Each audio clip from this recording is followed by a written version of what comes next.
Welcome to a brand new episode of the Jampack Report today for June the 26th of 2020.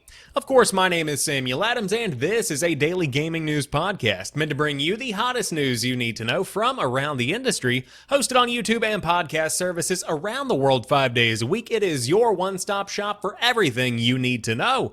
So if you enjoy the show and you like what you see, hit that subscribe button and keep coming back for more.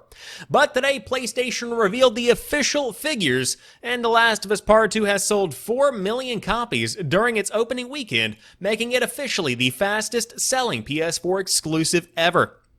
Naughty Dog's sequel shifted 4 million copies during its opening weekend, making it officially the fastest selling PS4 exclusive ever worldwide. Earlier this week, UK sales figures pegged the game as the biggest video game release of the year so far, and it also pipped fellow Naughty Dog exclusive Uncharted 4 to be the fastest selling PS4 exclusive here in the UK, they write at Eurogamer. Creative director Neil Druckmann today thanked the millions of fans who had played the game and thoughtfully contributed to discussion around it. The Last of Us Part 2 was made possible thanks to the efforts of the hundreds of talented and passionate developers here at Naughty Dog, Druckmann wrote. We can imagine no greater honor than seeing the same passion mirrored by the people playing it. Thank you for helping us reach this amazing milestone. Speaking yesterday, Druckmann confirmed there will be no story expansion to The Last of Us Part 2 as there was for the first game, though remained tight-lipped on the studio's future multiplayer plans for the franchise. This game, first and foremost, is phenomenal. No spoilers are going to be shared here on the show, but it is, I'm going to say it, my favorite game of all time. There are very few times in my gaming life where I stop playing and the rest of my day, my thoughts are consumed with the game itself. I can't stop thinking about The Last of Us Part 2. The world design, the story, the characters, the weapons. It's phenomenal. I love this game. So with that being said, I might be a bit biased here, but it is 100% deserving of selling more than 4 million copies on its opening weekend. This is a masterpiece, and it's pushing the medium of gaming forward. And seeing it break records across the board is something that I am very happy about. Now, as far as the other small tidbit here in the story, no DLC. That's perfectly fine by me. The story of The Last of Us Part 2 leaves a lot of open ends, but I like the mystery surrounding the story. I like being able to wonder what happened to these characters. I like being able to wonder the backstories behind some of these individuals, and who knows, later on they could be re-explored in a future entry. Now, one big factor here is that there is going to be a multiplayer mode coming to The Last of Us Part 2 in the form of what is supposedly going to be a standalone game. This news came out a few months ago, and so the factions multiplayer that you saw in The Last of Us 1, you are going to be seeing that style of gameplay return, and so we will have to see when that officially comes out and if it's even linked to the world of The Last of Us, which it very well could not be, but we will have to wait and see what exactly comes of that. But The Last of Us Part 2 is wonderful. I'm going to be starting my New Game Plus playthrough of it right after I get off of this podcast because I'm just infatuated with the world of The Last of Us Part 2. Such a phenomenal game. But moving on, Twitch starts banning streamers accused of sexual abuse. A very heavy story that I've been waiting to talk about because I like to talk about something whenever there is a significant amount of information available, and more has come out to where now we can officially shed some light on the situation.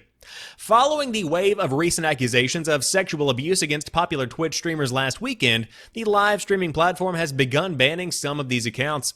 According to a Kotaku report and corroborated by Twitter account streamer bans, several prominent streamers, including I Am Spoon, Wolf21, Bless RNG, Dreaded Cone, and Warwitch TV have been banned this week.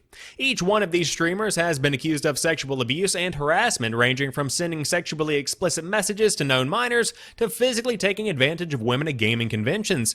And of course, an update, DrDisrespect has been banned. We'll talk about that more in a moment. The bans come not long after Twitch issued a statement about plans to thoroughly investigate each allegation. They say, quote, "We are reviewing each case that has come to light as quickly as possible while ensuring appropriate due diligence as we assess these serious allegations," the statement reads. "We have prioritized the most severe cases and will begin issuing permanent suspensions in line with our findings immediately." Twitch also said it remains committed to making the platform a safe environment for communities to congregate. Quote, we are also committed to continuing our efforts to make Twitch a safer environment with more tools to combat harassment and hate, the statement said.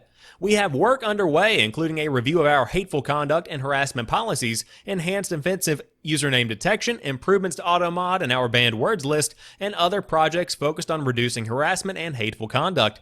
The games industry is continuing to see an ongoing #MeToo movement. Of course, several high-profile figures from Ubisoft have also been removed following allegations, another story that was updated today. Following an internal corporate investigation, Ubisoft has suspended Vice Presidents Tommy Francios, I probably massacred that name, and Maxime Ballant. The two were responsible for overseeing worldwide development of the studio's games. According to Bloomberg, both men face at least 3 claims of misconduct. In a statement to GameSpot, an Ubisoft spokesperson wrote, "These men are under investigation, so we are not commenting further at this time." Ubisoft has come under scrutiny in the past week following a string of victims coming forward to report misconduct at the hands of the studio's employees. Ubisoft product and brand marketing manager Adrian, that's a name, Gbinigie. Is that a real name? I understand Adrian. I got that. Gbinigie. I'm going to go with Adrian Gbinigie. Sure, was accused of sexual assault earlier this week on June 22nd, which Adrian denied in a now-removed Medium post. This was followed by Assassin's Creed Valhalla creative director Ashraf Ismail leaving Ubisoft on June 24th in the wake of accusations of infidelity. In response to these accusations, Ubisoft released a statement on June 25th stating, "We have started by launching investigations into the allegations with the support of specialized external consultants," the studio said. "Based on the outcomes, we are fully committed to taking any and all appropriate disciplinary action. As these investigations are ongoing, we cannot comment further. We are also auditing our existing policies, processes, and systems to understand where these have been broken down and to ensure we can prevent, detect, and punish inappropriate behavior," end quote. Now, on top of that, we also have a story that may or may not be related to these allegations that are beginning to erupt from the industry. DrDisrespect has been banned from Twitch, reportedly for good, with no reason given as to why as of 8 p.m. on Friday, June the 26th. High-profile Twitch streamer Herschel Guy Bomb IV, known as DrDisrespect, has been banned from the live streaming platform yet again, and this time it may be permanent rather than a temporary matter. It is unclear exactly why or how long DrDisrespect will be banned. Dr. D has not said anything publicly about the situation, and searching for his Twitch account pulls no results. Twitch itself has offered no specific explanation on the move, although some have speculated it could be the result of a DMCA takedown, of which there has been a flurry of recent activity, which may only result in a temporary ban. We have reached out to Twitch for comment, but were given the same generic statement, which already offered a wider community.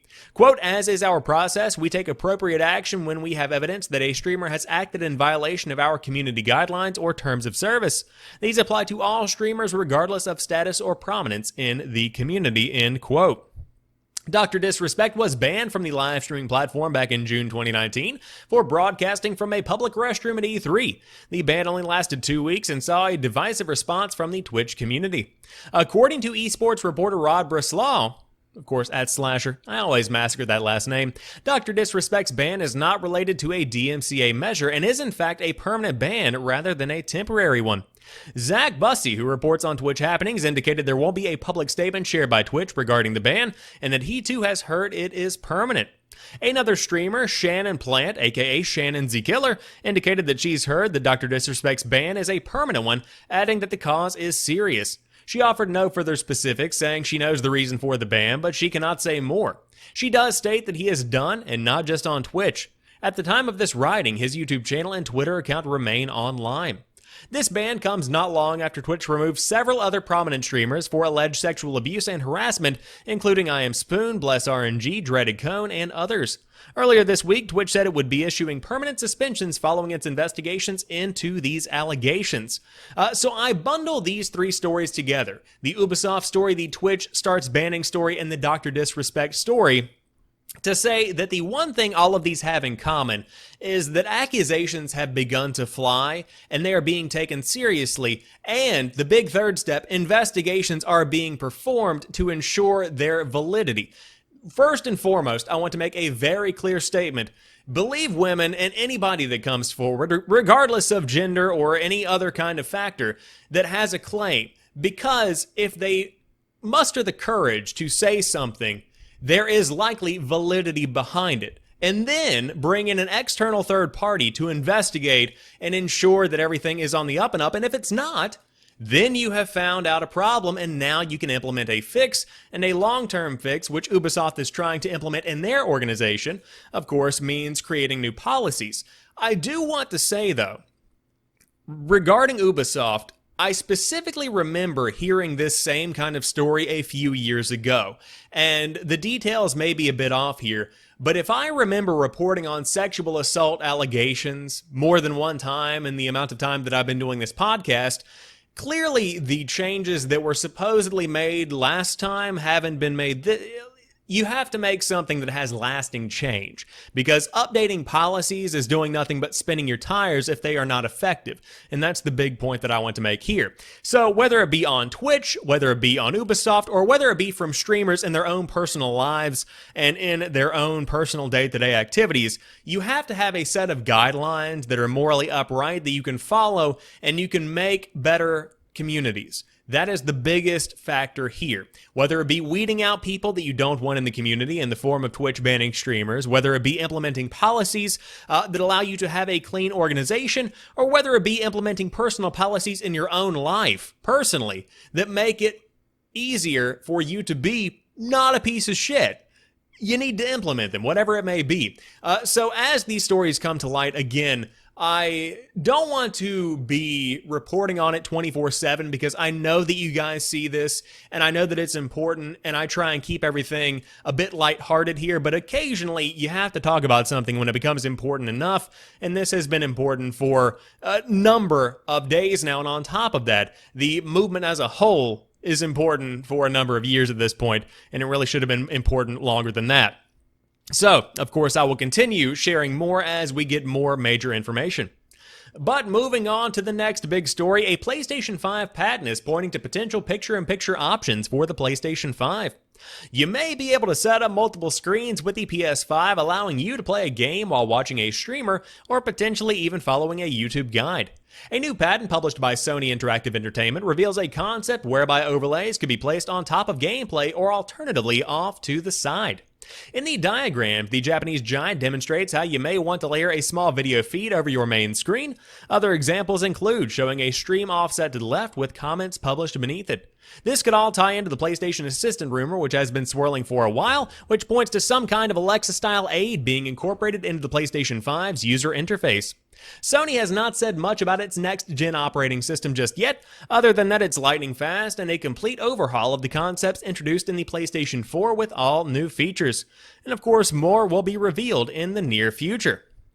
So this is a very interesting piece of news because this could potentially be something a lot of people want to use, but this is something that Xbox had implemented early on, and the feature is now defunct because, number one, it didn't work that well, and number two, it seemed to be a bit distracting. However, in a world where you have Nintendo executives posting that they have two different TVs in their living rooms, one for watching movies and television and the other for playing games, being able to have a picture-in-picture option seems like a pretty solid way to go about implementing that into your daily gaming life. So it could be a feature they include. At the end of the day, even if you don't want to use it, at least it's there for the people to do, and we will see more whenever the UI is eventually revealed in an upcoming trailer/event that I'm sure is going to be coming in late July, early August, maybe even September, and I cannot wait to see that UI. But to round out today's show, it's the end of an era. Microsoft is closing its retail stores. The Xbox maker is closing 82 Microsoft Store locations and will run Microsoft Experience Centers in London, New York, Sydney, and Redmond, Washington. The company's website lists 82 such locations between the US, UK, Canada, Australia, and Puerto Rico. The closures will lead to Microsoft taking a pre-tax charge of roughly $450 million for the quarter ending June 30th, with that largely coming from asset write-offs and impairments. Microsoft said retail team members will instead work remotely to provide sales, training, and support for customers. While Microsoft stores are closing, the company is also going to reimagine spaces that serve all customers with the opening of 4 Microsoft Experience Centers, one each in London, New York City, Sydney, and the company's Redmond, Washington campus.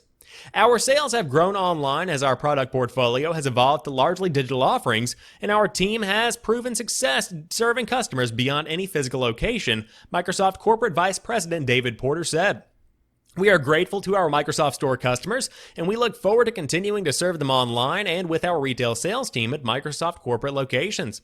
When asked about layoffs, a Microsoft rep told GamesIndustry.biz all employees will have the opportunity to stay with Microsoft.